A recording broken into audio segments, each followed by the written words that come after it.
You're listening to Content Logistics, a podcast for B2B marketers looking to build a content engine that drives revenue. In each episode, Camille Trent interviews the marketers behind the best content marketing flywheels and uncovers the tactical aspects of content production, from first draft to first customer.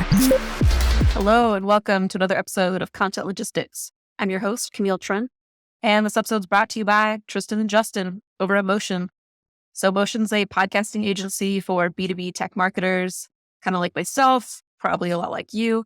So if you want to launch a podcast and you want to do it right, that means solid production quality. It also means promotion, distribution. That should be built into the plan. They'll help you with all of that. They'll even help you with the strategy, the artwork, everything. So if you're ready to start a podcast, up-level your current podcast, send them a DM.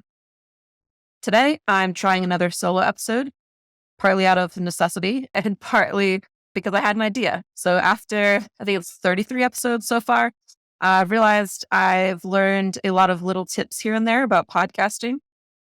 Still not great at it, I'll admit, but I thought I'd record an episode or two just to share my thoughts on like little simple ways to improve your podcasting skills, in case this helps anyone else.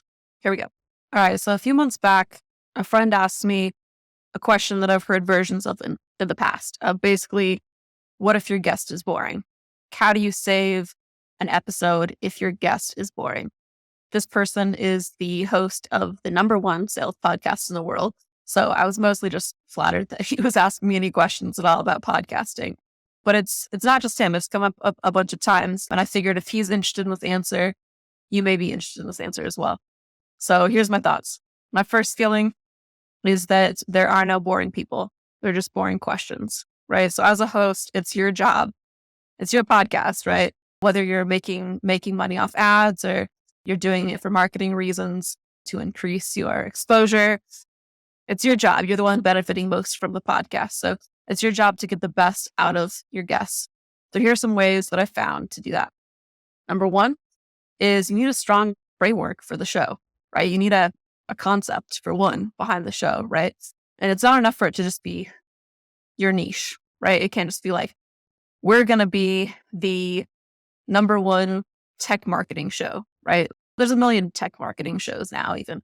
So it's not enough to just have the niche. You also need to package it in a way that's interesting, right? So Tommy was on a recent podcast episode. I think it's actually just the last one. So if you want to check out Tommy's episode of Content Logistics, he actually goes through how he thought about packaging his show, The Cutting Room, to make it digestible, right? And so for me, the premise of this show was basically I'm going to cover a different content strategy, a different content topic, and I'm going to go deep enough or try and go deep enough for it to feel like a masterclass, right? I want by the end of the episode for you to really understand the tactic and how you could implement it, right? So a very actionable, informative type show versus, maybe a more entertaining show. Hopefully this is still entertaining for some of you nerds out there, but it's really meant to just be like a download of information. And I also try and hone the scope so that we're really only covering one thing. So even if my guest has knowledge across different, content tactics, like maybe they know social, maybe they know some SEO, maybe they know some email marketing. We're not going to cover all of that in an episode. We're just going to go deep on one thing, like something as specific as templates, right? As a good example of where I want to draw the line in terms of scope. So that was kind of my framework, I guess, for this show. And you want to have a framework of what you want each episode to look like and why it's going to be compelling. And the compelling thing for me was, content, B2B content that drives revenue, right? That's what I wanted to learn about and get better at. And I figured other content folks would as well. #2, so strong premise for each episode. So first you're going to think big. You're going to think about the show. You're going to think about the framework for the show and how that's going to be compelling. And I think thinking about it as a press release, right? If you're going to send out a press release, which today is really just like a social promotion, right? Of, hey, I'm launching this type of a show. And if it creates some buzz around it. So, when we were at Dooley, and this is all credit to Mark, but this idea of fire talks was basically like, okay, let's take the concept of hot ones, apply it to B2B sales, right? Like that's an interesting concept for a show. But then digging deeper, each episode itself like has to be interesting, has to have a premise. And so for me, it was finding content experts who had a specific content niche, right? So I mentioned templates already. So Hiba, I've been following for a while, and she had nailed this templates concept, right? So I wanted to talk to her specifically about how she did that. And then there's another friend of mine, Josh, like he's really good at middle funnel SEO content. Like that's very specific. It's not even just like what's on SEO strategy that you can implement at a tech company. It's like, how do you win with that middle funnel content? Why do you start there? And we went deep into that, right? So it's figuring out what are the best in content. What are the best content folks? What have they figured out, right? Like where have they like niched down, and what are the types of like content plays that they could do basically while they're asleep? So those are the type of people that I want to talk to so that I can go as deep as possible into each topic. So for me, that also means research. And so it's a matter of like feeling comfortable enough with guests. A lot of times I'll reach out to the guests. Sometimes they'll pitch me, but I want to understand what their point of view is and make sure, you know, they're knowledgeable enough about that content to go deeper into it. And the point of view is really important, I think, for the entertainment side too, right? So it's like, I want you to have conviction what's behind, like, why this strategy? Because then you can better explain who it's for and when to use it, right? They've probably tried this strategy for other companies that don't fit the same mold and it doesn't work as well, right? So I want to like qualify at the beginning of the episode, who is this for? Who's going to see success with this type of a topic or this type of a tactic? All right, number 3. Yeah, it's what I said before. It's your podcast, right? So your guest is likely not getting paid to be on the podcast. So you should rely on them to carry the show, right? Obviously you want to invite people who are subject matter experts, ideally entertaining as well, but you should kind of act as the director and editor. And I'll kind of get to more what that means in a second. But your guest is the star. Your guest is the subject matter expert, right? So when I think about a news show that brings on a witness or a subject matter expert to talk through what's happening in the economy or what happened with a specific crime or something that someone saw. They're the star. They're the ones that have the information that the viewers want. That's kind of how I delineate. And obviously you can't edit on the show, but there are some kind of tips that you can use to kind of help direct the show. So as my husband often points out, great script writing matters more than acting. He may not give actors enough credit now that I think about it, but amazing actors like can't save a poor script is usually what he means by that. A great example of this, if you don't believe me, is go watch Serenity. Go Google the movie Serenity with Anne Hathaway and Matthew McConaughey and tell me that is a great movie. It's a good example of there's talent there. There's a talented cast and the script is just garbage, right? And so it doesn't work. It doesn't work when you do it that way. And so what you can do is, again, going back to the framework of the show, if you set that up in a way where you can kind of ensure that there's going to be good flow, leave some wiggle room where you can go off-roading and go on tangents and things, but make sure that you have some framework with how the show is going to flow. What's it going to look like? So here, let me give you this podcast as an example. So I've kind of mapped out the story framework for this show because the goal is a masterclass, right? A masterclass in a B2B content topic that I want to focus on one topic. I want to make sure that that's tight. Otherwise, it'll go on for 2 hours. I'll get off topic. Like I need it to be really tight in part just so that I don't go off the rails. But then I break it into basically who, what, when, where, why, who cares. Because I want to go deep into one topic, I just want to make sure that's my checklist for making sure that I cover everything. And then logistics is kind of like that last thing of, okay, what's the nitty gritty? How do we implement this topic? And I'll go through some kind of like specific logistics. That's the name, content logistics. But you address who cares first. like that's At the beginning, I often start with a problem statement, right? Of here's like the problem as I see it. Is this how you see it? What are the stakes here, basically? Like, why should I care about this content topic? So I'll kind of start with that problem setup, and that's really establishing the who cares. And then it's often followed up by a combination of the why, when, and who.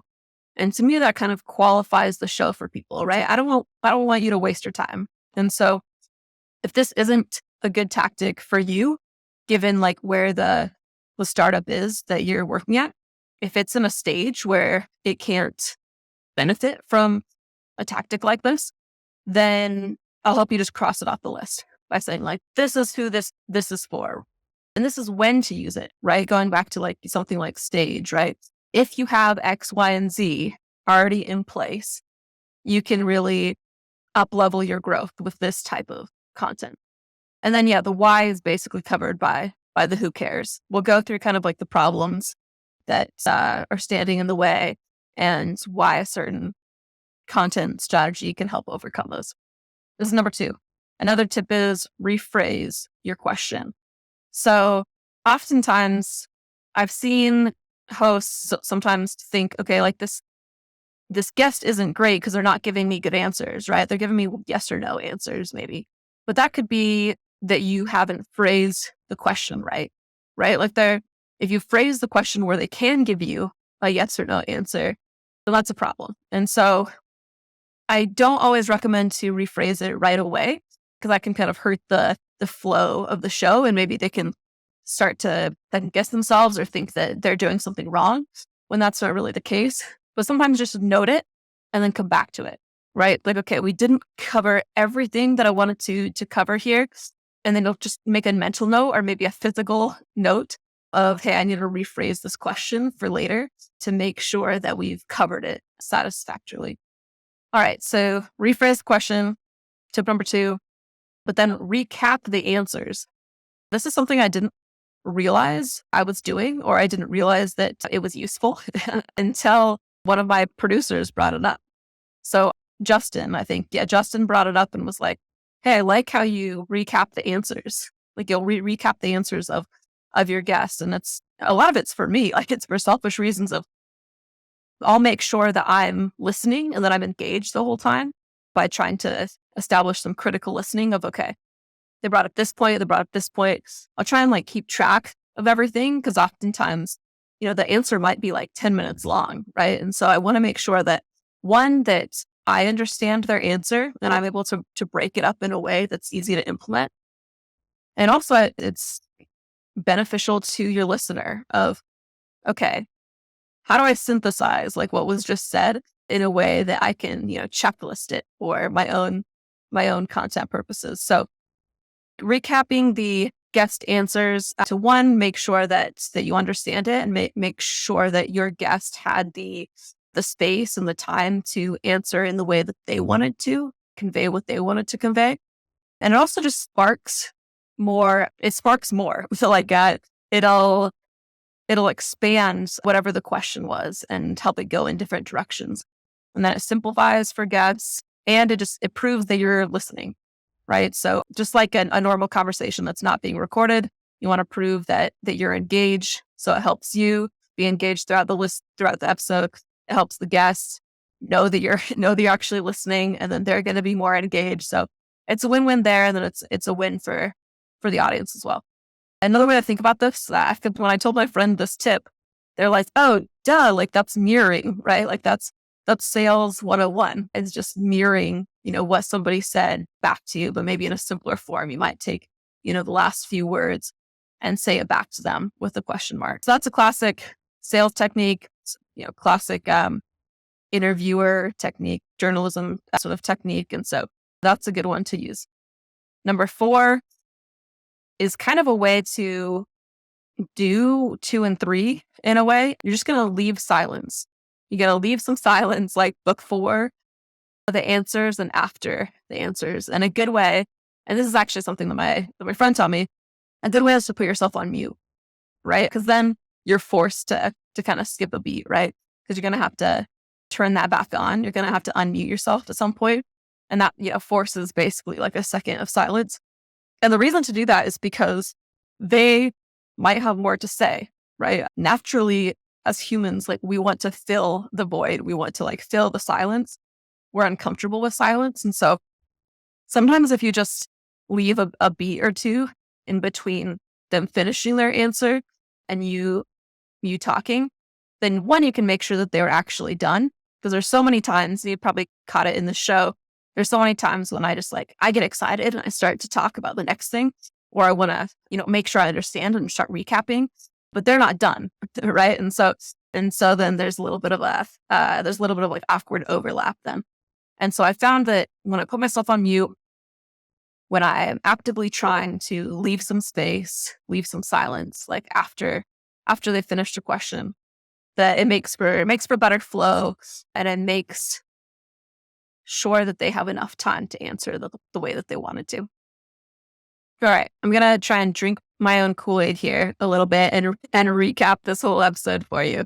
I know it's already short. It's like a 15-minute episode, but here you go.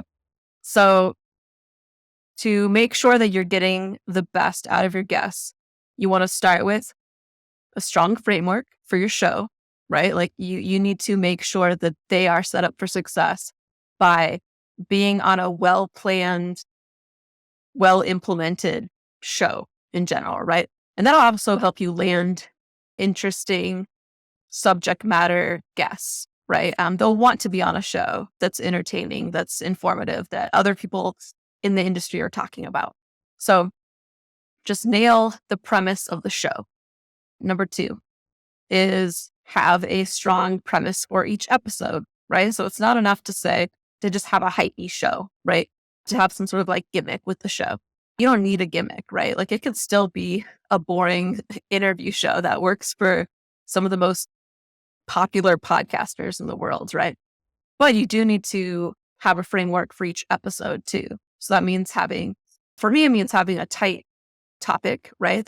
And scope that we're going to look at. So that when somebody sees the title of the episode, they're like, okay, this is for me, right? This is like the exact thing that I was having problems with. And timeliness is a big part of this, right? So if, everyone in content wants to know how to leverage AI to, work 75% as hard, let's say, or, get way more done in a day, right? Then maybe that's something they want to talk about because it's fresh, it's timely, right? So thinking about what's everyone else in this space talking about right now, and how can I talk about it in a way that's not stale, right? In a way that's fresh. So that's another way to think about it. But it's also just making sure that you kind of like map out the flow of the interview. And it's not going to go according to flow most of the times, but it helps you feel prepared and it helps you get back on track. If you go down a rabbit hole, you can go back to your outline. All right. Number 3 is, again, it's your show. And so you need to act as the director and the editor.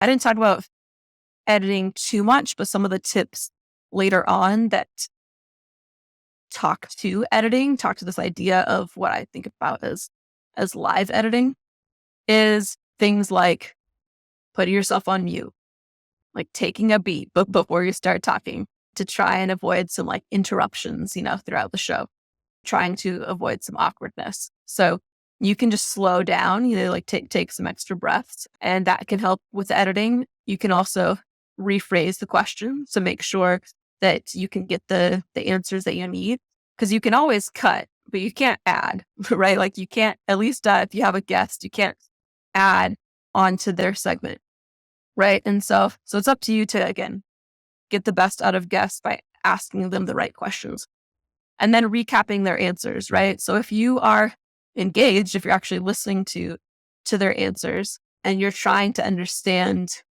and put it in a context that other people would understand, then that kind of like helps you edit and like keep the flow of the show. So one example of this might be an analogy, right? Someone's maybe talking about something in a more complex way than the average listener might understand.